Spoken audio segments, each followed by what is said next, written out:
નમસ્કાર વિદ્યાર્થી મિત્રો, વેબ સંકુલમાં આપના બધાનું હાર્દિક સ્વાગત છે. મિત્રો, તમે બધાએ હેડ ક્લાર્કની પરીક્ષા આપી હશે એવી મને આશા છે અને હેડ ક્લાર્કનું પેપર છે તમારું ખૂબ જ સારું ગયું હશે. હા, પરીક્ષાની પેટર્ન છે થોડીક ચેન્જ થઈ છે. તો એના માટે આ વિડીયોઝની અંદર આપણે ચર્ચા કરીશું કે આમાં પ્રશ્નો ખરેખર કયા લેવલથી પૂછાયા, ક્યાંથી પ્રશ્નો પૂછાયા છે, કયા સોર્સમાંથી, અને હવેની પરીક્ષાઓની અંદર છે એ પ્રશ્નોનું લેવલ શું હોઈ શકે, એના સોર્સ શું હોઈ શકે, અને એની પેટર્ન ચેન્જ થઈ છે. પેપર સેટરનું માઇન્ડસેટ ચેન્જ થયું છે. ગૌણ સેવાના ચેરમેન બદલાયા છે. તો આવી પરિસ્થિતિમાં હવે શું ધ્યાન રાખવું એ બાબતે આપણે આ વિડીયોમાં ડિસ્કસ કરવાના છે, એનાલિસિસ કરવાના છે, ખાલી સોલ્યુશન જોવાના નથી. અને એની પહેલાં તમને એક વાત કરી દઉં કે જે વિદ્યાર્થી મિત્રોએ મારા વિડીયોઝ જોયા હોય, ક્યાંક ને ક્યાંક ભણ્યા હોય અને એમાંથી તમને મારા વિડીયોઝમાંથી કેટલું આઈએમપી અને ઇમ્પોર્ટન્ટ આપણી એપ્લિકેશન અથવા તો યુટ્યુબ ચેનલ જે ઉપયોગી થઈ હોય એની માહિતી છે તમે કમેન્ટ્સમાં લખજો કે તમને ખરેખર વિડીયોઝમાંથી કંઈ ઉપયોગી થયું છે કે નહીં હેડ ક્લાર્કમાં. ચલો હવે વાત કરીએ આપણે આગળની કે આ વિડીયોની અંદર આપણે ખરેખર એના સોર્સ અને એની પેટર્ન પકડશું, પેપર સેટરની માનસિકતા જોઈશું. કારણ તો કે આ પેપરની અંદર ગુજરાતી તો સરળ હતું, પેપરમાં ગુજરાતી કંઈ અઘરું નહોતું, પણ ક્યાંક ને ક્યાંક છે બીજા સબ્જેક્ટ છે એ થોડા ઘણા આગળ પાછળ ગયા છે, થોડા ઘણા ક્યાંક ને ક્યાંક એના સોર્સ બદલાયા છે. તો ગુજરાતીમાં પણ એવું થયું છે, ઓલ્ડ એક્ઝામના પ્રશ્નો નથી પૂછ્યા, ઇઝી પ્રશ્નો છે, પણ એના સોર્સ છે એ ખાસ તમારે જાણવા રહ્યા અને એમાંથી કરવું છે એ હવેથી તમારા માટે એ એક જરૂરી બની જાય છે. તો ચલો શરૂ કરીએ. એની પહેલાં પણ હું તમને થોડીક વાત કરી દઉં કે જ્યાંથી પૂછાયું હશે, મારા વિડીયો હોય, ઓફલાઈન ક્લાસ હોય અથવા તો બુક હોય, એ જે અમારું પબ્લિકેશન છે વેબ સંકુલ, એમાંથી ક્યાંક ને ક્યાંક હશે તો એની માહિતી હું આપતો હશે એમાં. એટલે એવું ન કહેતા કે સાહેબ તમે માર્કેટિંગ કરો છો કે આવું, કારણ તો કે એક અમારો આ એક બિઝનેસ છે, પણ એને અમે વ્યવસ્થિત રીતે છે વિદ્યાર્થીઓને સાચી દિશા આપી અને કરીએ છીએ તો એમાં કંઈ ખોટું પણ નથી. એવું અમે એક પ્રકારની વસ્તુ સ્વીકાર્ય પણ છે. ચલો તો આગળ વધીએ. પહેલાં તો એ વાત કરી દઉં કે જીપીએસસી ઓનલાઈન છે એ હવે વેબ સંકુલ થઈ ગયું છે. વેબ સંકુલ છે એના ઘણા બધા કોર્સિસ છે અવેલેબલ છે. એની અંદર પ્રિલિમ્સ એક્ઝામ હોય, મેન્સ એક્ઝામ હોય, જીપીએસસી હોય, ગૌણ સેવા હોય, પોલીસ ભરતી બોર્ડ હોય કે પછી પંચાયત સેવા પસંદગી મંડળ હોય, આ બધા જ પરીક્ષાઓ છે, બધા જ પરીક્ષાઓના કોર્સિસ છે એ આપણી એપ્લિકેશન ઉપર ઉપલબ્ધ છે. એના સિવાય તમે યુટ્યુબ ઉપર પણ અમને ફોલો કરી શકો છો અને એમાંથી પણ તમે ઘણું બધું શીખી શકો છો. હવે વાત કરીએ પબ્લિકેશનની. તો ઈ વિદ્યાલય છે એ હવે આપણે ઈ વિદ્યાલય પબ્લિકેશન એ વેબ સંકુલ પબ્લિકેશન થઈ ગયું છે. અને વેબ સંકુલ પબ્લિકેશન છે એમાં મારું તાજેતરમાં એક પુસ્તક આવ્યું છે અને પુસ્તકનું નામ છે શબ્દ વૈભવ, જે વોકેબ્સ ઉપરનું છે. કારણ તો કે હવેની પરીક્ષાઓમાં શબ્દ ભંડોળ છે ક્યાંક ને ક્યાંક અઘરું અને એના પ્રશ્નો પણ વધારે પૂછાય છે. તો આવી પરિસ્થિતિની અંદર આ પુસ્તકમાં આપણે તમામ વસ્તુઓનો સમાવેશ કરી લીધો છે. અને આમાં ઓથેન્ટિકેટ સોર્સ તરીકે ધોરણ 4થી લઈ અને 12 સુધીના નવી ગુજરાતી અને જૂની ગુજરાતી એ તમામ શબ્દો, એ સમાનાર્થી હોય, વિરુદ્ધાર્થી હોય, કહેવત હોય, રૂઢિપ્રયોગ હોય, શબ્દ સમૂહ હોય, એના સિવાય કઈ ભાષામાંથી કયો શબ્દ ઉતરી આવે છે એવી તમામ માહિતી લીધી. ભાષા નિયામક કચેરી છે એના પુસ્તકો ઘણા બધા છે, યુનિવર્સિટી ગ્રંથ નિર્માણ છે એ પુસ્તકો છે, એની તમામ માહિતી ભેગી કરી અને આપણે માત્ર ખાલી એનો નિચોડ 200 પેજની અંદર આપેલો છે કે તમે જો આ કરો તો તમારે બીજી વસ્તુ કરવાની જરૂર રહેતી નથી, ઘણા બધા પુસ્તકો ભેગા કરવાની જરૂર નથી. અને આનો એક ક્રક્સ છે કે જે તમે ટૂંકમાં પતાવી શકશો, રિવિઝન પણ થઈ શકશે અને વિદ્યાર્થીઓને સરળતા રહે એના માટે કંઈક આમાં કામ કરેલું છે. તો શબ્દ વૈભવ આ તાજેતરની અંદર હેડ ક્લાર્કની પરીક્ષામાં પણ મોટા ભાગના શબ્દોના પ્રશ્નો હતા એ તો આ પુસ્તકમાંથી હતા, વ્યાકરણના પ્રશ્નો હતા એ આપણા લેક્ચર્સમાંથી હતા. હું એટલા માટે એવું નથી કહેતો કે અમે કરાવીએ એમાંથી બધું આવે છે, અમારા મટીરિયલમાંથી બધું છે, એવી બણગા ફૂંકવાની વાત નથી. પણ મૂળ વાત એવી છે કે આ સોર્સ છે એ ઓથેન્ટિકેટ લીધા એટલા માટે આમાંથી આવ્યું છે. તો તમારે બીજા ઘણા બધા પુસ્તકો ન જોવા હોય તો તમે આમાં જોઈ શકો. ચલો, આ પુસ્તક છે એની કિંમત 200 રૂપિયા છે, પણ ડિસ્કાઉન્ટ સાથે તમને 120 રૂપિયામાં પડે અને તમારા ઘરે સુધી પહોંચાડવા માટે આની કુલ કિંમત છે 150 રૂપિયામાં તમે ઘરે આ પુસ્તક છે એ ઘર બેઠા મંગાવી શકો. તો ચલો જોઈએ આપણે આગળ હેડ ક્લાર્કનું પેપર. પહેલો ક્વેશ્ચન છે તમારી સ્ક્રીન સામે કે લોપ ચિહ્નનો ઉપયોગ ક્યારે થાય? લોપ ચિહ્નનો ઉપયોગ ક્યારે થાય? ઓપ્શન છે શબ્દને તોડ્યો હોય, શબ્દને જોડ્યો હોય, શબ્દને ટૂંકાવ્યો હોય અને શબ્દને લંબાવ્યો હોય. આવા 4 ઓપ્શન તમારી સામે હતા. તો અહીંયા આન્સર આવશે શબ્દને ટૂંકાવ્યો હોય ત્યારે છે એ લોપ ચિહ્નનો ઉપયોગ થાય. અને તમારે જો આનો ઓથેન્ટિકેટ કોઈ વસ્તુ જોવી હોય તો હું તમને આગળ બતાવું કે મેં લેક્ચરની અંદર આગળ ચર્ચા કરી લીધી છે. ઓફલાઈન ક્લાસના મારા વ્યાકરણનું મટીરિયલ છે એમાં, અને એના સિવાય યુટ્યુબ ઉપર અને એપ્લિકેશન આ બંનેની અંદર આ માહિતી આપી દીધી. જો આ વ્યાકરણ વાટિકા કરીને મારું મટીરિયલ છે જે ઓફલાઈન ક્લાસમાં અમે આપેલું પણ હતું જીપીએસસી ઓનલાઈનમાં જ્યારે બેન્ચ ચાલુ હતી ત્યારે, અને એના સિવાય છે એ આ લેક્ચરમાં પણ માહિતી છે એપ્લિકેશનમાં, કે શબ્દમાં કોઈ અક્ષરનો લોપ થયો હોય ત્યારે આ ચિહ્ન વપરાય છે. જેમ કે નતું, તેની પાસે અવર કશુંય ભેટ ધરવા. આ મટીરિયલનું પેજ છે એનો સ્ક્રીનશોટ મૂકેલો છે. તો અહીં નતું શબ્દ છે એમાં તમે જોઈ શકો આ જે ઉપર છે ને એને લોપ ચિહ્ન કહેવાય, અને અહીંયા લખ્યું જ છે અક્ષરનો લોપ થયો હોય ત્યારે. આ પહેલી જ લીટી છે અને ક્વેશ્ચન એવો જ પૂછેલો છે, જોઈ શકો તમે. ક્વેશ્ચન શું છે? લોપ ચિહ્નનો ઉપયોગ ક્યારે? તો કે શબ્દને ટૂંકાવ્યો હોય ત્યારે. અહીંયા આગળ જુઓ, અક્ષરનો લોપ થયો હોય એટલે એને ટૂંકાવ્યો હોય, એનો અર્થ એવો થાય. ન હતું એવું આખું ન લખવું હોય, ન હતું તો અહીંયા કરી દીધું નતું. ખ્યાલ આવ્યો? ન હતો તો નતો, આવી રીતે શબ્દો બને છે. તો બીજો ક્વેશ્ચન છે સંસારના, આ ક્યાંથી પૂછાયેલો, જો એની પણ માહિતી આપી દઉં તમને ખ્યાલ પડે. આ ક્વેશ્ચન છે ને એ ખરેખર ભાષા નિયામકનું એક પુસ્તક છે ને એમાં ડિટેલ આપી છે વિરામ ચિહ્નો. એ વિરામ ચિહ્નો છે એકવાર વાંચી જવા, એમાં છે એમાંથી જ પૂછશે, એના સિવાય નવું નહીં પૂછે. આ એમાં જ આપેલું છે. બાકી ઘણી બુકોની અંદર ઘણા બધા આપેલા હોય વિરામ ચિહ્નો, એટલા બધા નથી પૂછાતા. ક્વેશ્ચન નંબર 2, સંસારના વ્યવહારની રીત શબ્દ સમૂહ માટે એક શબ્દ કયો થાય?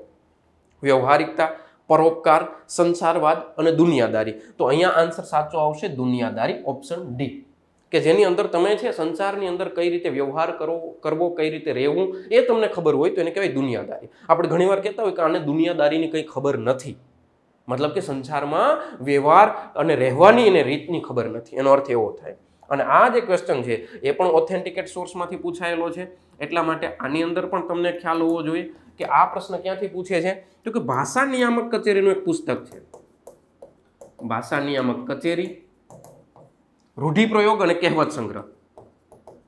રૂઢિપ્રયોગ અને કહેવત સંગ્રહ, એની અંદર 375 પેજ છે, ખાલી રૂઢિપ્રયોગ ને કહેવત આપ્યા, એમાંથી આ ક્વેશ્ચન પૂછે છે. તો ખરેખર તમારે એ ન કરવું હોય તો બીજી વસ્તુ પણ તમે કરી શકો, અને એ વસ્તુ છે કે મેં શબ્દ વૈભવ બુકની અંદર શું લીધું. તો આ જો મહેનત કરી છે એટલે ખાલી કહીએ છીએ કે શબ્દ વૈભવ પુસ્તકમાં આ 375 પેજની બુક મેં વારંવાર વાંચી. એક જ પેજમાંથી મને માની લો કે 5 રૂઢિપ્રયોગ અને કહેવત એવી લાગે કે આ વિદ્યાર્થીને ન આવડતી હોય તો એ તારવી, અને એ શબ્દ વૈભવની અંદર આ 375 પેજ છે એને મેં 20 થી 25 પેજમાં આપવાનો પ્રયાસ કર્યો છે. ખ્યાલ આવે છે સાહેબ? કે બીજા નથી આપ્યા, એ બીજા એવા છે કે જે તમને દેખીતા ખબર પડી જાય કે આ દુનિયાદારીનો શબ્દ છે તો એમને ખબર પડે, તો એમાં એને લેવાની તસદી મેં નથી લીધી. પણ જે અઘરા હતા કે જો આ ટાઈપનો હોય તો વિદ્યાર્થીને ખબર જ ન હોય, એવો એનો જે આખો નિચોડ છે 20 થી 25 પેજમાં શબ્દ વૈભવમાં રૂઢિપ્રયોગ કહેવતમાં આપી દીધો છે. આ તો તમને પેટર્ન ખબર પડતી રહી કે આ પ્રશ્નો ક્યાંથી આવશે, એ રૂઢિપ્રયોગ કહેવત સંગ્રહમાંથી જ આવશે. કાં તો તમને આવડવા જોઈએ અથવા તો અઘરા છે એની ઉપર નજર મારવી જોઈએ. તો 375 વાંચવાનો ન પરવડે એમ હોય તો તમે આ બુકની અંદરથી કરી શકો. બાકી તમારી છૂટ છે, તમે કરી શકો. મેં તમને નામે આપી દીધું. નીચેના શબ્દોમાંથી અશુદ્ધ શબ્દ શોધો. જલ્દી, કિલ્લોલ, જિલ્લો અને પથ્થર. જો જલ્દી ખરેખર આપણે બોલીએ એટલે અડધા અક્ષર જેવું લાગે કે જલ્દી આમ લખાતું છે, નહીં, આ ખોટી વાત છે. જલ્દી આમ લખાય. આ પણ ભાષા નિયામકની અંદર આપેલા છે શુદ્ધ અશુદ્ધ શબ્દો. જિલ્લો પણ સાચો છે, પથ્થર પણ સાચો છે, કિલ્લોલ છે એ ખોટો છે. કિલ્લોલની જગ્યાએ ખરેખર આન્સર ટૂંકમાં સાચો શબ્દ છે કલ્લોલ. કિલ્લોલ નથી, કલ્લોલ છે, પણ આપણે બોલીએ કે કિલ્લોલ. તમને એનું પણ મટીરિયલની માહિતી આપી દઉં કે આ છે એ શબ્દ વૈભવ બુકની અંદર પેજ નંબર 103, પેજ નંબર 104, એની ઉપર આ જો આખું દેખાય છે કિલ્લોલ. આ અશુદ્ધ શબ્દો અહીંયા લખા, આ શુદ્ધ શબ્દો છે. અહીંયા આ અશુદ્ધ શબ્દો છે જલ્દી અને જિલ્લો. અહીંયા આ શુદ્ધ શબ્દો છે, દેખાય છે? તો આ કંઈક છે એ શબ્દ વૈભવમાં આપી દીધું છે. સાથે પથ્થર છે એ પણ અહીંયા તમને જોઈ શકો, આ અશુદ્ધ છે અને આ શુદ્ધ છે. જોઈ શકો બીજા શબ્દો પણ. નુકસાન આપણે દેખાય આવું કે આવું હશે, પણ નહીં, નુકસાન ખરેખર આમ હોય. નૈઋત્ય, એ નૈઋત્ય આપણે બોલીએ એટલે આપણે એવું થાય કે આવું હશે. નૈઋત્ય આમ ન લખાય, નૈઋત્ય આવી રીતે લખાય. આ ખાસ જોજો, આ ઇમ્પોર્ટન્ટ છે ને, પૂછાઈ પણ શકે. પત્રકારિત્વ આમ ન લખાય, પત્રકારત્વ લખાય. તો આવી રીતે છે. કોષ્ટક આ ખોટું છે, કોષ્ટક, કોષ્ટક સાચું છે. કાવતરું આ ખોટું છે, આ કાવતરું સાચું છે. અખત્રો એમાં ત્ર નહીં આવે, એમાં પણ અખત્રો. અખતરો, આમ સાચું પડશે. એટલે આઈડિયા આવે છે. શુદ્ધ અશુદ્ધના જે શબ્દો આપ્યા એના ખાલી મેં 2 પેજ મૂકેલા હતા એમાં શબ્દ વૈભવમાં, અને એમાંથી જ આ ક્વેશ્ચન આવી ગયો. આ તો ઇઝી હતો, આનાથી અઘરો પૂછાય તોય તમને ખબર હોવી જોઈએ. બીજી માહિતી પણ તમને થોડીક કહી દઉં કે અહીંયા કિલ્લોલ શબ્દ છે એ આપણે સાર્થ જોડણી કોષમાં કિલ્લોલ આમ પણ લખેલું છે.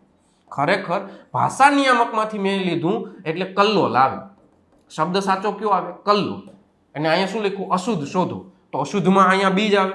ભાષા નિયામક લખે કે ભાઈ કિલ્લોલ શબ્દ ખોટો છે, પણ સાર્થ જોડણી કોષ એમ પણ લખે છે કે ભાઈ આ કિલ્લોલ સાચો શબ્દ છે.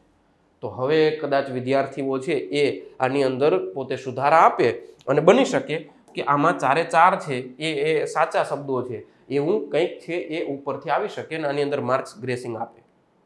પણ મૂળ વાત તો એવી છે કે ભાષા નિયામક પ્રમાણે કિલ્લોલ શબ્દ ખોટો છે, કલ્લોલ સાચો છે. વિદ્યાલય, વિદ્યાલય શબ્દમાં કયો જોડાક્ષર છે?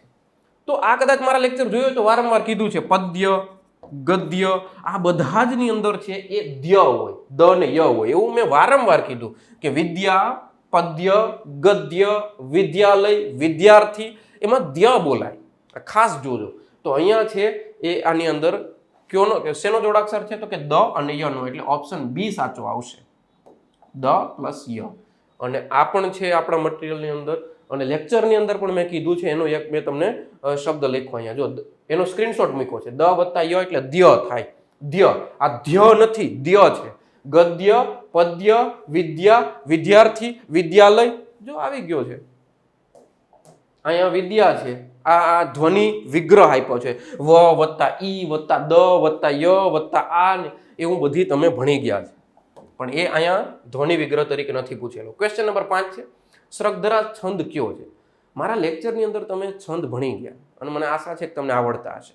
છંદની અંદર સિમ્પલ વસ્તુ મેં તમને કીધી હતી કે જો શ્રગધરા છે ને 21 અક્ષરનો છે અને 19 અક્ષરવાળો છે, અને સાહેબ કે ન ખબર હોય તો શું વાત કરો, અહીં દેખાય આ છંદ ખુદ કે હું કેટલા અક્ષરનો છે કે ભાઈ હું 21 અક્ષરનો છે. તમે ધારીને જોવ ને આ પ્રશ્નને તો એ પ્રશ્ન ખુદ કે હું 21 નો છે શ્રગધરા કઈ છે.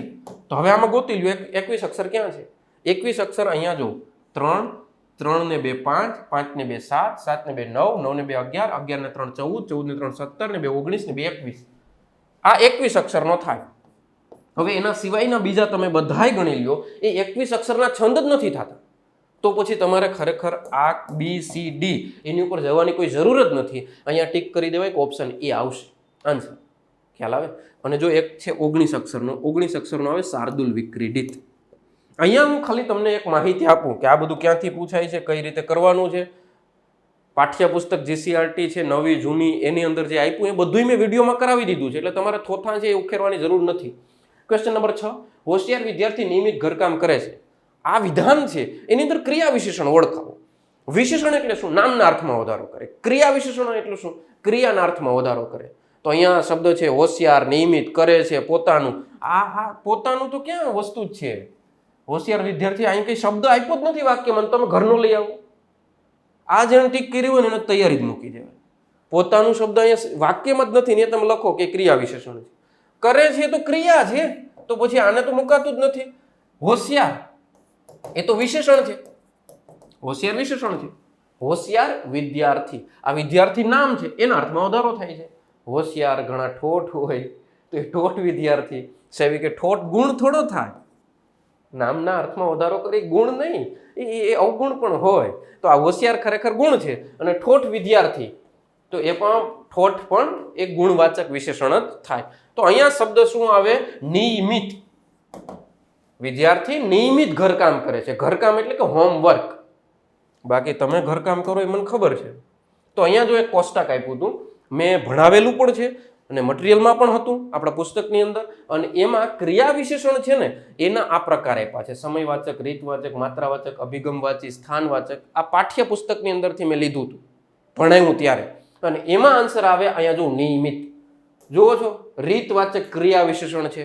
તો આ તમે એકવાર જોયેલું હોત તો એને તમે સીધું મૂકી દીધું કે ભાઈ અહીંયા નિયમિત જવાબ આવે. આગળ જુઓ, ક્વેશ્ચન નંબર 7, નીચેનામાંથી કયા શબ્દમાં સ્વર સંધિ થશે? સંધિના લેક્ચર છે ને તમારે જોઈ લેવાય એકવાર. કોઈ પણ ફેકલ્ટી ભણાવે ને એમાં છંદ, સમાસ, સંધિ, જોડણી આ ટોપિક્સ હોય ને એમાં તમારે છે ને એ શિક્ષકનું નોલેજ, એનું જ્ઞાન એમાં દેખાતું હોય કે ભાઈ તમને કેટલું સમજાય છે. આ ટોપિક જોવાના, કારણ કે એમાં જ તકલીફ પડે. બાકી તો છે ને બીજા નાના મોટા ટોપિક, નામ ને સર્વનામ ને નિપાત ને, એ તો આખું ગામ ભણાવી દે, ખબર પડે. અને અમુક તો ભણાવતા હોય ને તો એવું લાગે કે એને ભણાવાય નહીં, ભવાઈ કરાય. શું કરાય? ભણાવાય નહીં, ભવાઈ કરાય. પણ મૂળ વાત ઉપર આવીએ કે સંધિના લેક્ચર, જોડણીના લેક્ચર જોજો. એની અંદર છે એ સંધિની અંદર આપણે કરાવેલા ઘણા બધા ટોપિક્સ છે. એમાં હતું કે કયા શબ્દમાં સ્વર સંધિ થશે, તો નિશ તેજ થાય, નિહ વત્તા તેજ. ઉજ્જવલ, ઉત વત્તા જ્વલ. નયન તો ને વત્તા અન. નિરાકાર તો નિહ વત્તા આકાર. આ બધી સંધિ થાય. તો અહીંયા નિહ વત્તા આકાર એટલે વિસર્ગ સંધિ છે. અહીંયા હ આવે ને એટલે આ વિસર્ગ છે. નિહ વત્તા તેજ એટલે આ પણ વિસર્ગ સંધિ છે. અને ઉત વત્તા જ્વલ આ છે એ સંધિ તો વ્યંજન સંધિ છે. કેવી છે? વ્યંજન સંધિ. અને એમાં છે ને ખરેખર આ જ બેવડા એ વાળી છે. ઉત વત્તા જ્વલ એટલે ઉજ્જવલ, ઉત વત્તા ડયન એટલે ઉડ્ડયન. આ સંધિ પણ મેં કરાવેલી છે. ઉત વત્તા જૈન એટલે ઉજ્જૈન. આ ત વર્ગ હોય અને અહીંયા જ આવે, જ બેવડાય. ત વર્ગ હોય ને ડ આવે તો ડ બેવડાય. ત વર્ગ હોય ને લ આવે તો લ બેવડાય. ઉત વત્તા લેખા એટલે ઉલ્લેખા. ઉત વત્તા લેખ એટલે ઉલ્લેખ. આવી રીતે કંઈક કરાવે છે. વિદ્યુત વત્તા લેખા એટલે વિદ્યુલ્લેખા. તો ને વત્તા અન એટલે અહીંયા થાય નયન. આ છે આપણી સ્વર સંધિ. અહીંયા આન્સર આવે ઓપ્શન સી. તો જોઈએ અહીંયા આ છે એ અયાદી સંધિ પણ મેં લેક્ચરોમાં કરાવેલી છે. જો અહીંયા મૂક્યું છે, એનું પ્રૂફ મૂક્યું છે, મટીરિયલમાં પણ છે. એ વત્તા અ એટલે અય થાય અને ને વત્તા અન એટલે નયન થાય. અહીંયા આપ્યું. લેક્ચરો પણ જોજો, એમાં પણ નયન કીધું છે. અને 1000 વાર કીધું કે અય આય ઔ આવ, અય આય ઔ આવ. આ સંધિ પૂછાશે ને પૂછાશે. આગળ કીધું છે. અને ધ્યાન રાખજો, એના સિવાય ય ને વ વાળી સંધિ પણ કીધી છે. જોઈ લેજો. શું વત્તા આગત એટલે સ્વાગત ને, શું વત્તા અલ્પ એટલે સ્વલ્પ ને, આ બધી સંધિઓ પણ પૂછાશે. વી વત્તા આકરણ એટલે વ્યાકરણ. તો જોઈ લેજો, ય અને વ વાળી પૂછાય, અય આવ વાળી પૂછાય. નેક્સ્ટ, રૂઢિપ્રયોગનો અર્થ આપો. છાણા થાપવા. તો છાણા થાપવા એટલે ખૂબ સતાવવું, છાણ ભેગું કરવું, બળતણ બનાવવું ને પ્રસિદ્ધિ મેળવવી. નહીં, આ ત્રણ નહીં આવે. આમાં આવશે ખૂબ સતાવવું. મતલબ કે એમણે તો મારી માથે છાણા થાપી દીધા, કે ખૂબ હેરાન કર્યા હોય ને, દુઃખી કર્યા હોય, પજવે તો ત્યારે એમ કહેવાય કે છાણા થાપે છે. અને એક પીએસઆઈની પરીક્ષાની તૈયારી કરતા હોય, એના સિવાય ઘણું બધું જેને વ્યાકરણ અને શબ્દ ભંડોળ પૂછાતું હોય, એમાં એક તમને કહી દઉં કે ઘણીવાર એવું પૂછે કે નીચેના પૈકી રૂઢિપ્રયોગ અને કહેવત ઓળખાવો. મતલબ કે 4 આપ્યા હોય અને એમાં 3 કહેવત હોય ને 1 રૂઢિપ્રયોગ હોય. તો રૂઢિપ્રયોગ ને કહેવત લાગે સેમ ટુ સેમ. ત્યારે જો બેયમાં ફેર એટલો, રૂઢિપ્રયોગ હોય ને તો એમાં કરવું, થાપવું, બોલવું, જવું એ ટાઈપના શબ્દો હોય ક્રિયાના. એટલે એવી જ આ વસ્તુ આવે. હળવા ફૂલ થઈ જવું તો જો આ રૂઢિપ્રયોગ છે. છાણા થાપવા તો રૂઢિપ્રયોગ છે. તો આવી રીતે કંઈક ટસનું મસ ન થવું તો આ રૂઢિપ્રયોગ છે. મતલબ કે પાછળ શબ્દો છે ને આવા હોય ક્રિયાવાચક, એ આખા રૂઢિપ્રયોગ જ હોય. 1000% રૂઢિપ્રયોગ હોય. નીચે શબ્દોમાં જુદો પડતો શબ્દ શોધો. હુતાસન, અગ્નિ, પાવક ને અનિલ. તો અહીંયા છે ને હુતાસન એટલે અગ્નિ થાય, અગ્નિ એટલે તો અગ્નિ જ થાય, પાવક એટલે પવિત્ર, અને પાવક એટલે કે અગ્નિ પણ થાય. પાવક એટલે પવિત્ર શબ્દ પણ થાય. અને અનિલ એટલે પવન થાય. અનિલ એટલે શું થાય? પવન. તો અહીંયા આન્સર શું આવશે? અલગ પડતો શબ્દ એટલે આવશે અનિલ. પણ પવન છે, સલીલ છે, આ બધા એના ઉદાહરણ થાય. જો અહીંયા કદાચ તમને ઝાખું દેખાશે એવું બને, પણ આ પુસ્તકની અંદર જે પેજ નંબર 32 ઉપર છે શબ્દ વૈભવમાં, અને શબ્દ વૈભવમાં અગ્નિ એટલે જો અનલ થાય, આગ થાય, દેવતા થાય, પાવક થાય, હુતાસન થાય અને વૈશ્વાનર થાય. એટલા શબ્દો આપ્યા અને એમાંથી બેઠો શબ્દ આ પૂછાઈ ગયો છે. નેક્સ્ટ જોઈએ 10મો ક્વેશ્ચન. શબ્દકોશનો ક્રમ છે એમાંથી ક્વેશ્ચન હતો, અને શબ્દકોશ એ સિમ્પલી રીતે આપણે કરાવેલું છે. તમને ખ્યાલ હશે કે શબ્દકોશમાં શું કરવાનું છે. તો કે શબ્દ એક આપણે નવી સ્લાઇડ લઈ લઈએ અને એના પછી આપણે જોઈએ.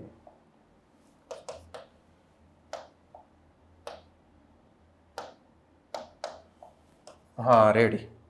તો હવે શબ્દકોશના ક્રમની અંદર મેન આપણે પાછા ફરીથી આ લઈ લઈએ. કમળ, કંતાન, ક્રમ અને કૌચ. આ એક છે. આમાં શું લખ્યું છે કે શબ્દકોશનો ક્રમ કેમાં જળવાતો નથી. એટલે બીજા બધામાં જળવાય છે અને અમુકમાં નથી જળવાતો. અમુકમાં એટલે એકમાં જ ન જળવાવો જોઈએ. પણ આ પ્રશ્નમાં ભૂલ આપી, કારણ કે 2 જગ્યાએ છે નથી જળવાતો. એક તો એમાં પણ નથી જળવાતો અને સીમાં પણ નથી જળવાતો. એ હું તમને સમજાવી દઉં કે જો શબ્દકોશના ક્રમમાં શું હોય કે પહેલાં ક હોય ને તો કની આખી બારક્ષરી પૂરી કરી દેવાની, પછી એના જોડાક્ષર લેવાના. આ નિયમ છે. પ હોય તો પનું પૂરું કરી દેવાનું. તો તમને તો ખબર જ નથી, તમે પહેલાં ઓપ્શન એ જ લઈને બેસે તો એમાં પહેલાં કમળ, હા તો કમળ જ આવે. એના પછી તો કે એના પછી કંતાન, તો પહેલાં કની લાઈન આખી પૂરી થાય, પછી ક, પછી ક ક કા કી કી આવી રીતે ચાલે, છેલ્લે કમ, હા તો આવે બરાબર. ક પછી કમ મૂકવાનું. અને જો એક વસ્તુ કહી દઉં, શબ્દકોશના ક્રમમાં મેં નિયમો કરાવેલા છે. એમાં પહેલાં ખરેખર વસ્તુ શું કરવાનું મેં તમને કીધું હતું કે કોઈ પણ અક્ષર મૂકો ને, ક હોય ને તો એના પછી એનો અનુસ્વાર મૂકવાનો, ખ હોય ને તો એના પછી એનો અનુસ્વાર મૂકવાનો, અ હોય ને તો એના પછી એનો અનુસ્વાર મૂકવાનો. તો હા, પહેલાં તો એ ક પછી એનો અનુસ્વાર મૂકી દીધો, અને એના પછી આખા શબ્દના ક્રમની અંદર ક્યાંક પાછો ક છે, અહીંયા છે, અહીં કૌચિત. પહેલા કમળ કંતાન, તો આ કૌચિત તો રહી ગયો, તો ક્રમ ખોટો થાય ને. પહેલા કમળ મૂકે, પછી એની અંદરથી કૌચિત મૂકે, પછી કંતાન મૂકે, પછી ક્રમ મૂકે, તો એ સાચો જવાબ કહેવાય. પણ અહીંયા તો આ ક્રમ જળવાતો નથી, એટલે ઓપ્શન એમાં જ નથી જળવાતો. ત્યાંથી ખબર પડી જશે. એ લોકોને જો સાચો ક્રમ આપવો હોત તો કઈ રીતે થાય? કમળ પહેલા મુકાય, પછી કયો મુકાય? તો કે કૌચિત. અને તમને કલમ ખડ્યો તો આવડે ને, મ પછી તમે ગણો તો યર લ વ, મ પછી ગણતરી આવડે ને, બાકી જોઈ લેજો એકવાર કલમ ખડ્યો. તો કમળ પછી કૌચિત, અને એના પછી કંતાન. કારણ કે જો બે વાર ક હોય, અહીંયા પણ ક પેલા છે ને અહીંયા પણ ક પેલા છે, તો બીજો અક્ષર જોવાનો. તો અહીંયા બીજા અક્ષરમાં મ છે અને અહીં બીજા અક્ષરમાં વ છે, તો મ પેલા મુકાય એટલે કમળ પેલા મૂક્યું. બાકી બેયમાં ક પેલા છે, તો અહીંયા કમળ પેલા આવે ને કૌચિત, કારણ કે પેલો અક્ષર સેમ હોય ત્યારે બીજો જોવાનો. હવે એના પછી તો કે કંતાન મુકાય, અને એના પછી ક્રમ મુકાય. જો આ સાચો જવાબ થાય ક્યારે? માત્ર ત્યારે ને ત્યારે જ થાય કે આ ક ને વને જોડાક્ષર મૂકે. ક ને વને જોડાક્ષર મૂકે ને એને ક્વચિત આમ શબ્દ લખે. પણ અહીંયા જોડાક્ષર આપેલો નથી પેપરની અંદર. અને જો કદાચ આપેલો હોય તો ઘણા ગુજરાતીના ફોન્ટ એવા હોય કે જે જોડાક્ષર હોય ને તો એ જોડાક્ષર ન દેખાય, આમ દૂર દૂર જ લાગતા હોય. તો અહીંયા ખરેખર આ વસ્તુ છે એ પણ ખોટો જ છે, કારણ કે વિદ્યાર્થીઓને તો જોડાક્ષર આપેલો નથી, છૂટછોટો અક્ષર છે. પછી આ તો એના ક્રમમાં છે, તરંગ, તારક, તારંગા, તોરણ. અને તોય તમારે જોવું હોય તો જોઈ લેવાનું, તો પેલા આવે. હા તો તની લાઈનમાં તો જ પેલા આવે. પછી તા અને તા અહીંયા બે જગ્યાએ છે, તો હવે એમાંથી પેલા કોણ આવે? તો કે પેલો અક્ષર સેમ હોય ત્યારે એને ઉડાડી દેવાનો, છેદ ઉડી જાય. આ તો છેદ ઉડી ગયા, તા તા બે. પછી અહીંયા ર છે ને અહીંયા રની માથે મીંડું છે, તો ખરેખર મેં શું કીધું કે પેલા મીંડા વગરનો અક્ષર લેવાનો. એટલા માટે તરંગ પેલા, તારક પછી, અને એના પછી તારંગા, અને એના પછી તો કે તોરણ. એટલે આ તો ક્રમ સાચો છે. આ ક્રમ જો પતંગ, પ્રતાપ, પારકાન, પોતિકો, તો એમાં પતંગ પેલા મૂક્યો, હાલો એનો કઈ વાંધો નથી. તો પછી શું મૂકવું જોઈએ? પછી પતંગ પછી પારકા મુકાય. કેમ સાહેબ કે પ્રતાપ નહીં આવે? કારણ કે પ્ર છે જોડાક્ષર છે. પ્રને જોડાક્ષર કહેવાય ને, જોડાક્ષરનું ચેપ્ટર મેં કરાવ્યું છે કે પ્રની અંદર શું હોય તો કે પ અને ર, આ જોડાક્ષર છે આવી રીતે. તો ખરેખર આ છે એ ખરેખર પની આખી લાઈન પૂરી થાય બારક્ષરી, પછી પ્રતાપ અહીં છેલ્લે મુકાય. આ લોકોએ વચ્ચે લઈ લીધો, એટલે આ પણ ખોટું છે. તો અહીંયા આન્સરની અંદર ઓપ્શન એ અને ઓપ્શન સી છે એ બે આન્સરમાં સાચો ગણવો જોઈએ આ લોકોને. અને કૌચિત શબ્દ છે ને ખરેખર જોડાક્ષર વાળો શબ્દ છે જ નહીં, કૌચિત એમ જ લખાય. અને કૌચિતની અંદર પાછળ છે એ આ ખોડો લખાય. આ પણ મેં લેક્ચરની અંદર કીધું છે, કૌચિત ખોડો લખાય. અને જ્યારે ખોડો ન લખવો હોય તો તમારે આમ લખવું. કૌચિત એટલે ક્યારેક ભાગ્યે ન લખવો હોય ખોડો પાછળનો તો કૌચિત જ આમ લખવું પડે. પાછળ જ મૂકી દઉં, કૌચિત ખાલી, તો ખોડો લખવાનો, એને હલંત કહેવાય. અને જ લખો તો પછી ખોડો ન આવે. આ ભાષા શુદ્ધિના નિયમો છે. તો અહીંયા ઓપ્શન એ અને સી આવે. અને પાછળનું જે સસલું, આમાં પણ સમજાવી દઉં. સસલું તો પહેલા સજ મુકાય, પછી સોનલ મુકાય, પછી હવે સૌજન્ય અને સૌરભ બેયમાં સૌ છે તો ઉડાડી દો. પછી જ ને ર, તો જ ને રમાં પહેલા શું આવે? જ આવે, એટલે આ જ આવે. તો ખરેખર આ પણ સાચું છે અને આ પણ સાચું છે, મતલબ કે એનો ક્રમ સાચો છે. અને એ અને સીમાં ક્રમ જળવાતો નથી. અને આપણે પૂછ્યું કે ક્યાં ક્રમ જળવાતો નથી, તો એ અને સી. ચલો નેક્સ્ટ જોઈએ 11નું. વૈકલ્પિક દ્વંદ્વ સમાસનું ઉદાહરણ કયું છે? તો એની અંદર શું આવશે? સાચું જૂઠું. ફળ ફૂલ નહીં આવે, કારણ કે ફળ અને ફૂલ, આને ખરેખર વસ્તુનો વિગ્રહ કરવો હોય તેમ થશે. ગોળ ધાણા, ગોળ અને ધાણા, અહીંયા કે નહીં આવે. આવ જા, તો આવ અને જા. કદાચ ગમે એ લોકો એવું કહે, કારણ કે ઘણા છે ને ટૂંકમાં વિરોધ કરે છે કે ના આવ જા છે ને એ પણ વૈકલ્પિક દ્વંદ્વ થાય. કે એમાં પણ આપણે ઓપ્શન છે ને આવવું કે જવું. અહીંયા આવવું જવું નથી લખ્યું ભાઈ, આવવું કે જવું એમ નહીં, અહીંયા આવજા શબ્દ મૂક્યો. વિદ્યાર્થીઓ આવજા કરે છે, બાળકો આવજા કરે છે, તો એની અંદર શું થાય? આવજા કરે છે એટલે કે આવે છે અને જાય છે, એનો અર્થ એવો થાય. મને અહીંયાથી જુનાગઢની આવજા કરવી પોસાતી નથી, મને અહીંયાથી જુનાગઢની આવજા કરવી એ પરવડે એમ નથી. આવો શબ્દ પણ હું લખું, આવજા એટલે કે આવવું અને જવું એવો અર્થ થાય, એટલે અહીંયા અને થાય, કે ન થાય. ખ્યાલ આવે છે? અહીંયા કે કોઈ દિવસ ન આવે, એટલે આ ખરેખર સી છે એ ખોટું છે, આ પણ ખોટું છે, આ પણ ખોટું છે. તો સાચું જૂઠું, સાચું કે જૂઠું એવો અર્થ થાય. 3 4 તો કે 3 કે 4, હાર જીત તો કે હાર કે જીત, આવી રીતે આવશે. હા, હાર જીત છે, પછી દિવસ રાત છે, તો એ બધામાં એક વિકલ્પ મળે, એટલે દિવસ કે રાત એમ થાય. 4 5 તો 4 કે 5, કોઈ સંખ્યા આપે ને આવી રીતે, એટલે એમાં કે જ આવે. આવક કે જ આવક. જો અહીંયા આવજા લખ્યું એટલે એમાં આવ અને જા, આવવું અને જવું થાય. પણ જો આવક જાવક હોય ને તો એ વિકલ્પ છે, આવક કે જાવક. નફો ખોટ, રાત દિવસ, તડકો છાંયડો, જમા ઉધાર, એ આપણે આ લેક્ચરની અંદર પણ કરી દીધું છે અને આપણા આ મટીરિયલમાં પણ માહિતી છે. નેક્સ્ટ જોઈએ, નીચેનામાંથી જુદી પડતી કહેવત. શ્રમ વિના પ્રારબ્ધ પાંગડું, પારકી આ સદા નિરાશ, કરે ચાકરી તે પામે ભાખરી, અને ફરે તે ચરે, બાંધ્યો ભૂખે મરે. તો અહીંયા શું આવશે? આની અંદરથી શ્રમ. જો અહીંયા પણ શ્રમ કરવાની વાત છે, કામ કરવાની વાત છે. કરે ચાકરી તે પામે ભાખરી, ચાકરી એટલે ખરેખર સેવા નહીં હો, ચાકરી એટલે નોકરી. જે નોકરી કરે એ ભાખરી મળે. અને આવા તો ઘણી બધી કહેવતો છે ગુજરાતીની અંદર, કે જે વાંચે ચોપડી તે ચોપડી ખાય.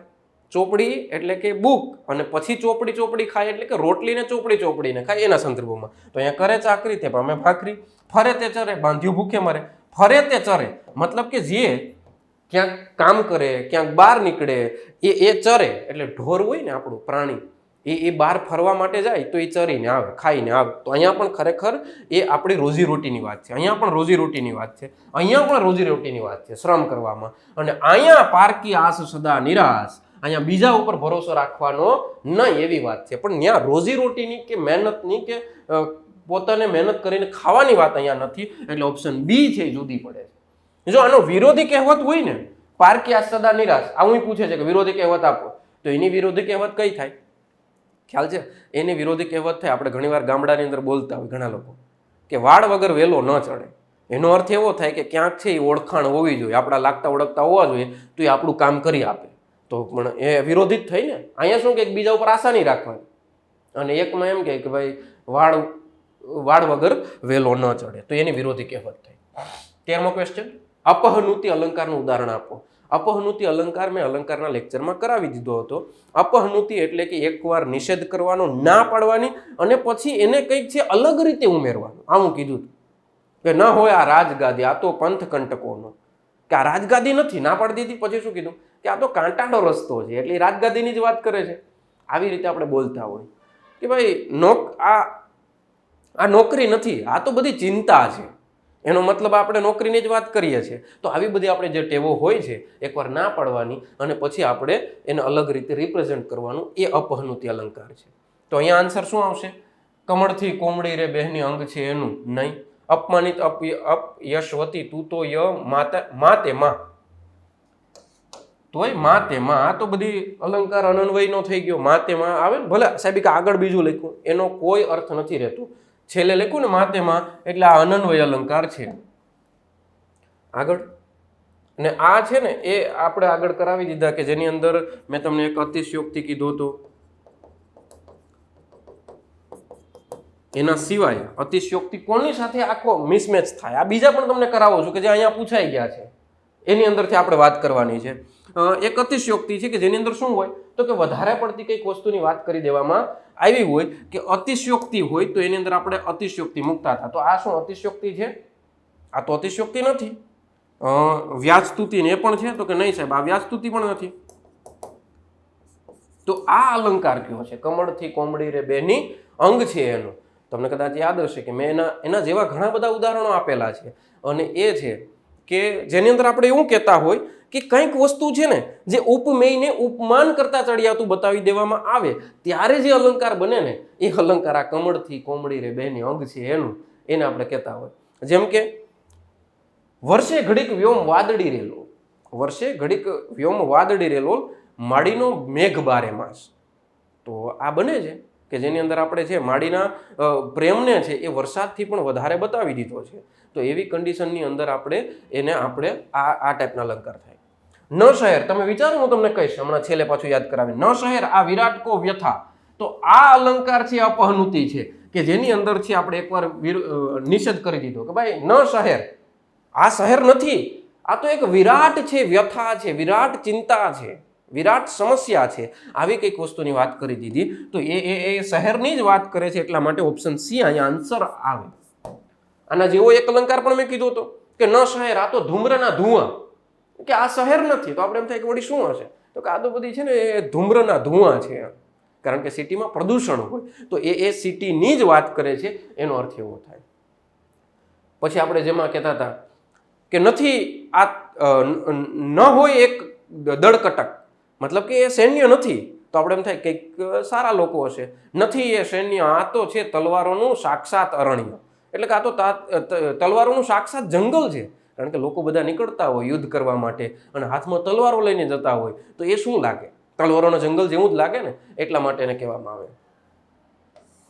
અને માડીનો મેઘ બારે માસ, તો અહીંયા તો ખરેખર આ વાક્ય જ પૂરું નથી મૂક્યું, પણ વર્ષે ઘડીક વ્યોમ વાદળી રેલો, માડીનો મેઘ બારે માસ, આ રીતે એને મૂકવું જોઈએ. ચલો આગળ જોઈએ. કાળી કાળી વાદળીમાં વીજળી ઝબૂકે.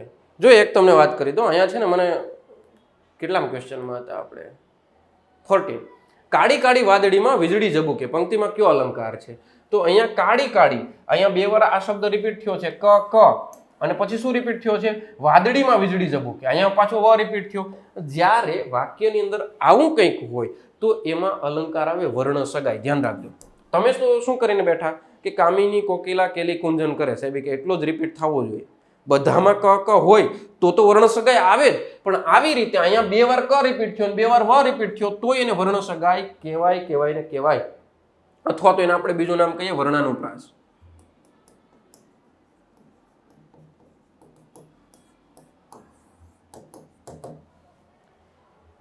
તો સાહેબ આની અંદર ઘણા વિદ્યાર્થીઓને એવી તકલીફ છે કે સાહેબ આને યમક કહેવાય કે ન કહેવાય. આને આપણે યમક કહી શકીએ કે ન કહી શકીએ. તો ધોરણ 8, 9, 10ની અંદર અલંકારનું જે ચેપ્ટર આપ્યું એમાં કંઈક ડિટેલ્સ એવી આપેલી છે, એની તમને માહિતી આપી દો કે યમક અલંકાર એટલે જેની અંદર શબ્દ કે શબ્દખંડ રિપીટ થતો હોય, શબ્દ કે શબ્દખંડ રિપીટ થાય તો ત્યારે જે હોય એને આપણે યમક કહેવાય. ખરેખર તો કન્સેપ્ટ એવો છે કે જે યમક અલંકાર હોય ને એમાં બે શબ્દ હોય, રિપીટ થઈ ગયા હોય ને, એ બેયનો જુદો જુદો અર્થ થતો હોય.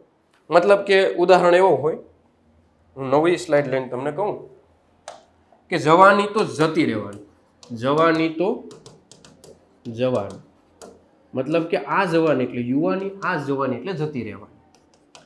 નેક્સ્ટ બીજું એની અંદરથી ઉદાહરણ એવું હોય કે તપેલી તપેલી છે, તપેલી તપેલી છે, આ તપેલી તપેલી છે. એક તપેલી એટલે કે વાસણ અને એક તપેલી એટલે કે ગરમ, આ સંદર્ભમાં વાત થતી હોય તો આને કહેવાય યમક. આને પણ કહેવાય યમક. અખાડામાં જવાના મેં ઘણા અખાડા કર્યા છે.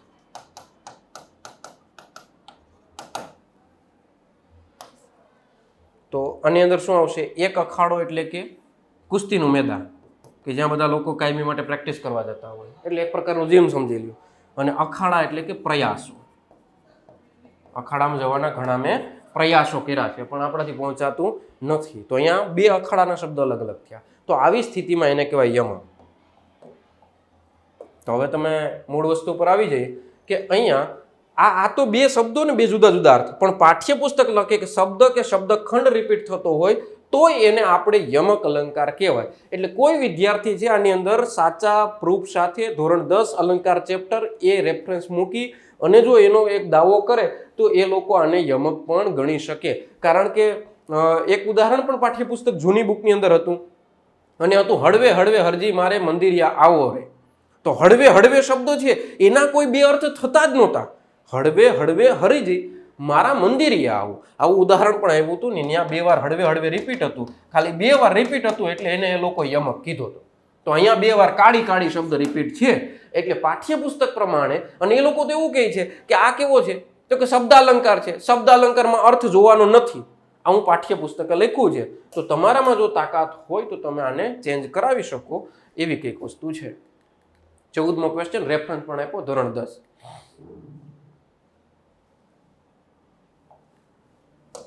ચાલો 15મો ક્વેશ્ચન છે મધુર સમય તેવે ખેતરે શેલડીના પંક્તિમાં કયો છંદ છે? આ છંદ મેં કરાવી દીધો છે. આ જ છંદ કરાવ્યો ને એ જ પૂછાયેલો છે. તો પેલા તો અક્ષર ગણો કેટલા છે તો કે 3, 3 ને 3 6, 6 ને 2 8, 8 ને 3 તો કે 11, 11 ને 2 13 ને 2 15, 15 અક્ષર છે. તો 15 અક્ષરની અંદર મેં કીધું હતું કે માપ યાદ રાખવાનું, માલીની 15. તો અહીંયા છે ઓપ્શન સી આન્સર આવશે, માલીની છંદ છે. કારણ તો કે બીજો તો હરિણી 17 અક્ષર હોય, તોટાક તો તોટાક પણ ન હોય કારણ કે તોટાક ને ભુજંગી 12, વસંતી આના 14 અક્ષર હોય, આના 12 અક્ષર હોય અને આના 17 અક્ષર હોય. તો ત્યાંથી જ ખબર પડી જાય કે અહીંયા આન્સર સી જ આવે. એટલે આમાં તો બહુ ઇઝી લેવલનું પૂછાયેલું હતું. ચલો આ પણ આપણે કરાવી દીધો છે, એનું પણ અહીંયા પ્રૂફ આપેલું છે કે આવી રીતે પૂછાયો છે. 16મો ક્વેશ્ચન લાઠી કરવી. લાઠી કરવી રૂઢિપ્રયોગનો અર્થ છે એ કયો થાય? લાઠી કરવી એટલે ખરેખર આ છે ને વિદ્યાર્થીને ન આવડે ચકિત થઈ જવું નહીં, નકલ કરવી નહીં, મજાક કરવી કે લાકડી ઉગામવી. તો અહીંયા આન્સર આવશે મજાક કરવી. લાઠી કરવી એટલે આપણે કહેતા હોય ને હળી કરવી, એમ એના અર્થમાં છે લાઠી કરવી એટલે કે મજાક કરવી. તો આ છે એ આપણે શબ્દ વૈભવ પેજ નંબર 153 એની અંદર ડિટેલ આપેલી છે. લાઠી કરવી એટલે કે મજાક કરવી. તો જો આવા 2-3 પ્રશ્નો હોય ને કે જે તમને માર્ક્સમાં વધારો થઈ શકે, બાકી તો બીજું બધું ઇઝી જ હોય. અટાણે તળપદા શબ્દનું શિષ્ટ રૂપ ક્યું થાય તો કે અટાણે એટલે કે અત્યારે. આ એક કાઠિયાવાડની અંદર ઉચ્ચારાતો શબ્દ છે. અને અટાણમાં એટલે અત્યારમાં એ આપણે શબ્દ વૈભવ પેજ નંબર 78 ઉપર આપેલું હતું. જો આ શબ્દ જોયો હોત ને તો એ આવડી જાય. ફક્ત 2 જણાને જ આવવાનું છે ને બહેનજી, કહો તો વાક્યમાં સીમાવાચક નિપાત કયો છે? જો અહીંયા પ્રશ્નમાં નિપાત તો ઘણા બધા છે. અહીં ફક્ત પણ નિપાત છે, જ પણ નિપાત છે, આ ને પણ નિપાત છે, આ જી પણ નિપાત છે.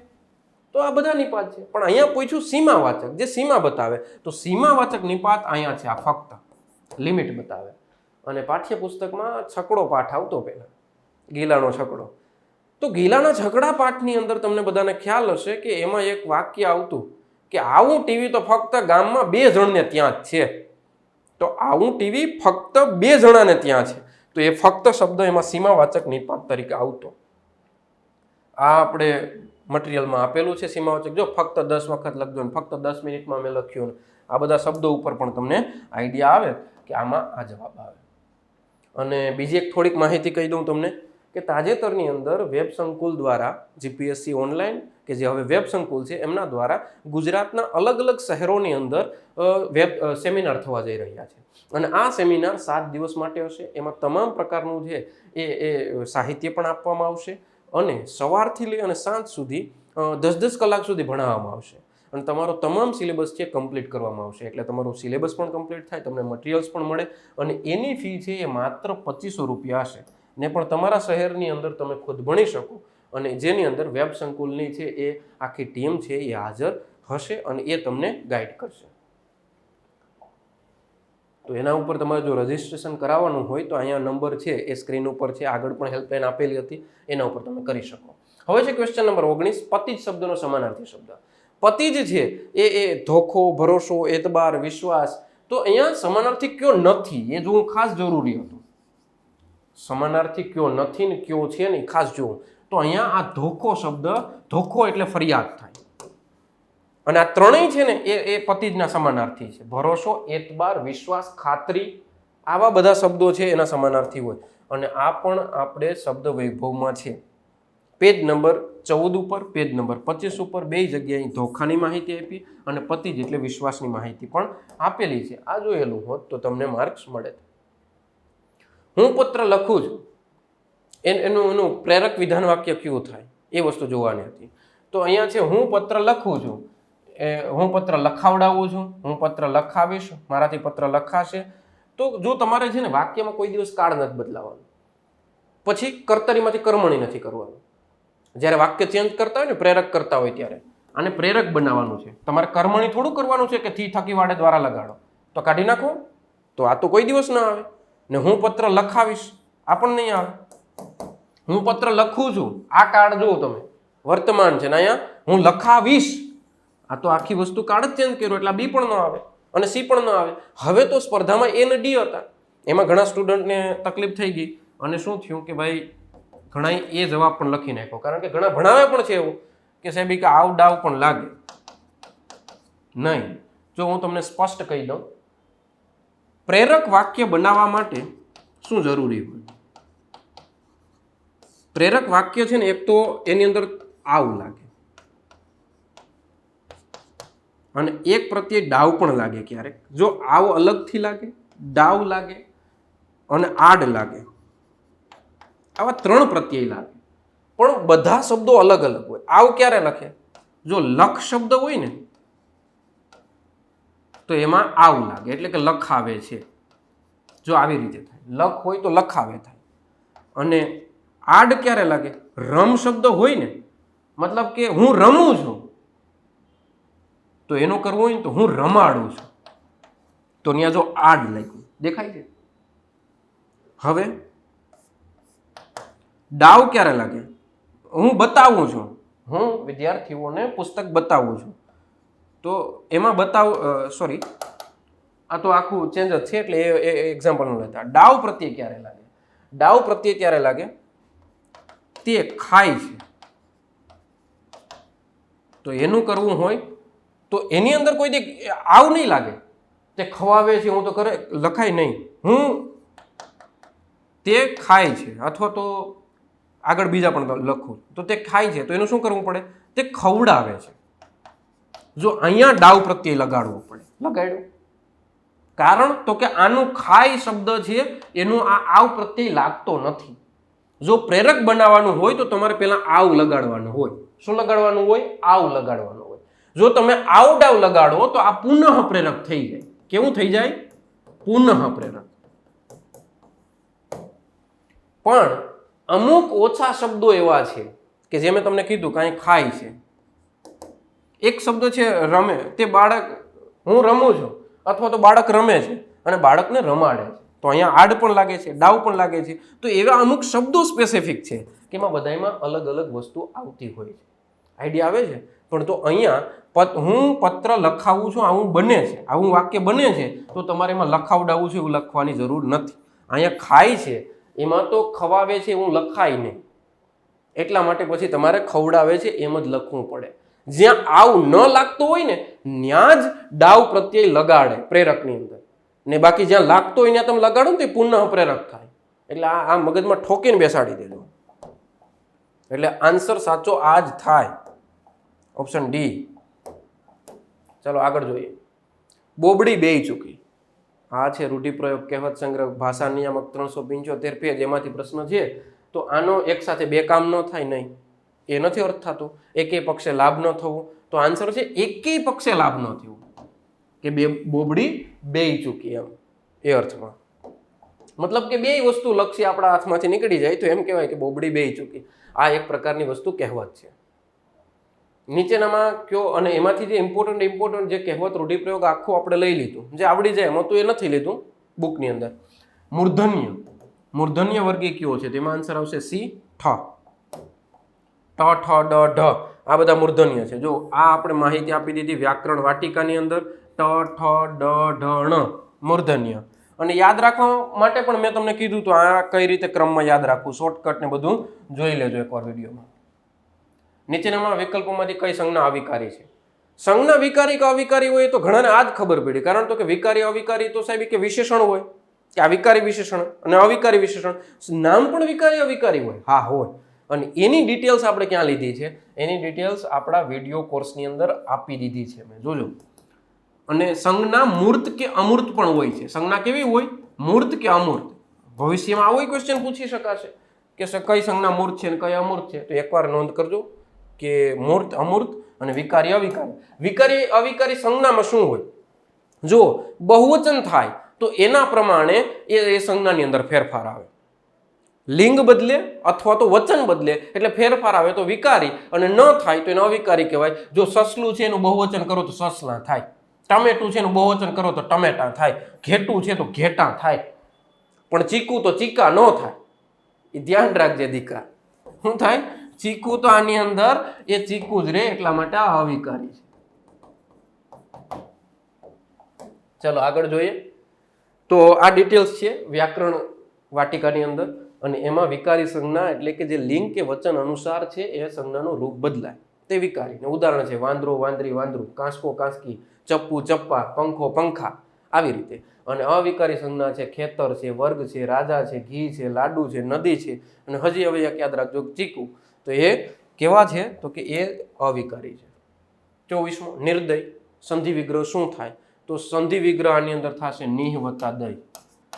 જે લોકો જોઈ ગયા લેક્ચર એ બધાને ખ્યાલ છે કે વિસર્ગ સંધિ છે, આ વિસર્ગ છે, અને એ વિસર્ગ પછી દ હોય, આ વિસર્ગનું શું થાય? ર થાય, અને એ નિર્દય આવી રીતે થશે. આના અઢળક એક્ઝામ્પલ આપેલા છે વિડીયોની અંદર. જો નિ વત્તા ધન એટલે નિર્ધન, આ પ્રૂફ તમને અહીં આપ્યું. નિ વત્તા ધન, એના સિવાય વિડીયો મેં કીધું હતું નિ વત્તા જન એટલે નિર્જન, અને નિ વત્તા હમણાં જે આપણે આગળની સ્લાઇડની અંદર જોઈ ગયા એ એટલે કે નિહ વત્તા દય એટલે નિર્દય. ચલો આગળ જોઈએ. નીચેનામાંથી કયું વિધાન સાચું નથી? મોંઘા ફળ ખાવા ન પાલવે, મોંઘા ફળ ખાવા ન પાલવે, મોંઘા ફળ ખાવા ન પાલવે, અને મોંઘા ફળ ખાવા ન પાલવે. અહીંયા આન્સર અહીંયા ખરેખર છે ને સાચું છે એવું પૂછવું જોઈએ. નીચેનામાંથી કયું વિધાન સાચું છે? કારણ કે જો અહીંયા તમે જોવું ને તો એ અને ડી તો સેમ જ છે. આ બે તો સેમ જ આપી દીધા, એટલે એ ને ડી તો જવાબમાં કોઈ દિવસ આવતું જ ન હોય, ખબર પડે. કારણ કે જો આવતું હોત તો એ ડી બે સાચા પડે. પણ અહીંયા પૂછ્યું કયું સાચું છે એવું પૂછવું જોઈએ. તો આ ખોટું છે, આ પણ ખોટું છે, કારણ કે મોંઘા શબ્દ જ ખોટો લખ્યો એટલે ઓપ્શન બી ખોટો. મોંઘા આવી રીતે લખાશે તો આ સાચું. અને એના સિવાય બીજી વસ્તુ તમને ખબર હોય કે જો આગળ કોઈ પણ શબ્દ હોય, કોઈ જે નામ હોય, એની ઉપર અનુસ્વાર હોય તો પછી જે આવતો શબ્દ જે ક્રિયાવાચક શબ્દ હોય ને એની ઉપર પણ અનુસ્વાર આવે ને આવે. અહીંયા મોંઘા હોય તો આગળ ખાવા એવી રીતે થાય, ખાલી ખાવા શબ્દ આવે નહીં. તો અહીંયા ખરેખર આન્સર છે આ અનુસ્વાર છે. એ અનુસ્વારના નિયમો ઉપરથી આપણે આ લેક્ચરમાં ચર્ચા પણ કરી હતી, એના ઉપરથી આન્સર આવશે. નીચેના વાક્યમાં એટલે એક અનુસ્વારના નિયમો જોઈ લેવો એટલે આઈડિયા આવશે. નીચેના વાક્યમાં કૃદંત કયો છે? ગાજ્યા મેં વર્ષે નહીં ને ભસ્યા કૂતરા કરડે નહીં. આ કહેવત પણ છે, અને અહીંયા કૃદંતમાં પૂછી લીધું. તો કૃદંત હોય ને એટલે મેં શું કીધું હતું કે કૃદંતમાં કંઈ વધારે કંઈ વેદ ભણવાની જરૂર નથી. ય હોય તો ભૂત કૃદંત હોય, લ હોય તો એ ભૂત કૃદંત હોય, વ હોય તો સામાન્ય કૃદંત હોય, ત હોય તો એની અંદર આપણે વર્તમાન કૃદંત હોય, અને ઈને લાગે તો એને આપણે સંબંધક ભૂત કૃદંત કહીએ છીએ. તો આવી કંઈક વસ્તુની ચર્ચાઓ છે આપણે લેક્ચરોની અંદર કરી લીધી છે. તો અહીંયા તમે જો કાંઈ જોવાનું હતું, અહીં જો મેં આવું તો કોઈ છે જ નહીં કૃદંતમાં. તો કૃદંતમાં ગાજ્યા, કારણ કે ય લાગે છે પાછળ, દેખાય છે. પડેલું ફળ અથવા તો ફળ પડ્યું, તો અહીંયા પડ્યું અને પડેલું એ કૃદંત કહેવાય. જો આ ભૂત કૃદંત યન લ પ્રત્યય લાગે. કરમાયેલા ફૂલ અહીં લાવો. અને લેક્ચરમાં મેં એક ઉદાહરણ આપ્યું હતું કે ધોવાયેલા વાસણો અહીં લાવું. હે નાથ, ધોવાયેલા વાસણો અહીં લાવો. તો ધોવાયેલા, કરમાયેલા, બોલાયેલા આવા શબ્દો પણ લાગતા હોય. અને 27મો ક્વેશ્ચન છે, નીચેના શબ્દોમાંથી કઈ જોડણી સાચી છે? તો અહીંયા જોડણી છે એ જોડણીના લેક્ચરમાં પણ મેં કરાવી દીધી છે. આમાં નિમણૂક આ શબ્દ સાચી આવશે. અને એ શબ્દ વૈભવની અંદર પેજ નંબર 109 ઉપર પણ આ માહિતી આપેલી છે કે જેમાં નિમણૂક શબ્દ આપ્યો છે. તો આ હતા કંઈક 27 જેટલા ક્વેશ્ચન જે શબ્દ ભંડોળ અને વ્યાકરણ બંને થઈને હતા. અને ક્યાંક ને ક્યાંક આપણે તમામ વસ્તુની ચર્ચા કરી ગયા છે. એ પ્રકારની જ વસ્તુ છે આમાં પૂછાયેલી છે. તો મને આશા છે કે તમને ક્યાંક ને ક્યાંક આ બધી જ માહિતી છે ઉપયોગી થઈ હશે. આ મેં પેપર ખાલી એક સિમ્પલી જોયું અને આના કંઈક શબ્દો છે એડ કરાવી, પેજ એડ કરાવીને સીધો છે તમારી સમક્ષ આવ્યો. આપણે ક્યાંક ને ક્યાંક છે એ ગુજરાતી વ્યાકરણ જે પરીક્ષામાં પૂછાતું એના વિડીયોઝ હું લઈને આવું છું, સોલ્યુશન લઈને. બની શકે ક્યારેક હું કદાચ કોઈ વ્યસ્ત કાર્યક્રમમાં હોય અને મારાથી એ વિડીયો શૂટ ન થયા હોય, બાકી આપણે તમામ પ્રકારના પેપર છે એ સોલ્વ કરીએ છીએ. અને હવે તો તમને એ ટેવ પણ પડી ગઈ હશે કે ગુજરાતીમાં એવું કંઈ નથી રહેતું કે જે કંઈક આપણે ચર્ચા ન કરી ગયા હોય. એક હંમેશા માટે હું એવું પણ નથી કહેતો કે ભાઈ મારામાંથી પૂછાય છે કે હું આમ તેમ, એ વસ્તુની ચર્ચાનો કોઈ મુદ્દો નથી, પણ આપણે સાચી વસ્તુને સાચા વેમાં જોઈએ છીએ એટલે પૂછાય છે કે સાચા ઓથેન્ટિકેટ સોર્સ લઈએ છીએ ને એ તમને માહિતી પણ આપું છું કે ભાઈ આપણે આ ભાષા નિયામકમાંથી આવે છે તો આપણે મટીરિયલ બનાવ્યું એમાં પણ એ લીધું, આપણે એની અંદરથી જે આખી બુક બનાવી તો એમાં ઓથેન્ટિકેટ સોર્સ એટલા બધાનો ઉમેરો કર્યો કે જેમાંથી પ્રશ્નો આવે છે. તો આ બધા જ માટે છે એ કંઈક ને કંઈક છે એ આપણે આભારી છીએ. અને ખાસ તો તમારો પણ હું આભારી છું કે કારણ તો કે મારા તમામ વિડીયોઝની અંદર તમે એટલો બધો પ્રેમ મને આપો છો. હમણાં છેલ્લો એક જે જાગતે રહોવાળો વિડીયો છે એમાં 1.5 મિલિયન સુધી વ્યૂ પહોંચ્યા છે. 1.5 મિલિયન એટલે 15 લાખ વ્યૂ છે એ મારા વિડીયોની અંદર તમે બધાએ કર્યા છે. તો એ બદલ તમારો ખૂબ ખૂબ દિલથી આભાર, એટલા પ્રેમ બદલ. તો મળીશું કંઈક નેક્સ્ટ વિડીયોમાં કંઈક નવી જ માહિતી સાથે. તો આ કંઈક માહિતી હતી આપણા પેપરની, અને આ પેપર ઉપરથી શું સાબિત થાય છે, આ પ્રશ્નો તો ઇઝી હતા પણ આવનારી પરીક્ષામાં ગુજરાતી અઘરું પૂછાય તો એના સોર્સિસ ક્યાં છે, એના સોર્સિસ ઓથેન્ટિકેટ સોર્સિસ આ વખતે આવ્યા છે. જૂની પરીક્ષાના પ્રશ્નો ઓછા પૂછાયેલા છે, પાઠ્યપુસ્તકને એ લોકોએ ફોલો કર્યું છે, સાહિત્યમાં પણ એવું કર્યું છે. સાહિત્યનો વિડીયોઝ મેં નથી બનાવ્યો પણ સાહિત્યની અંદર પણ આ લોકોએ એ જ પેટર્ન ફોલો કરી છે. એટલે તમારે જીસીઆરટી, ભાષા નિયામક, યુનિવર્સિટી ગ્રંથ નિર્માણ, આ બધી જ વસ્તુ કરવી પડે. ન કરવી હોય તો વ્યાકરણના વિડીયોઝ મેં મારી રીતે બનાવ્યા, એમાં બધા એ નિચોડ આપ્યા છે અને 100+ વિડીયોઝ છે એપ્લિકેશનમાં મારા. અને એના સિવાય શબ્દ ભંડોળ પૂછાય તો એ શબ્દ વૈભવની અંદરથી કવર થઈ જશે એટલી મને અપેક્ષા છે. અને મોટા ભાગનું કવર થઈ જાય એટલું ઘણું હોય એટલે એટલું કરો તો જેથી કરીને તમે આવનારી પરીક્ષામાં સફળ થઈ જશો. તો મળીએ નેક્સ્ટ વિડીયોમાં. થેન્ક યુ, આભાર.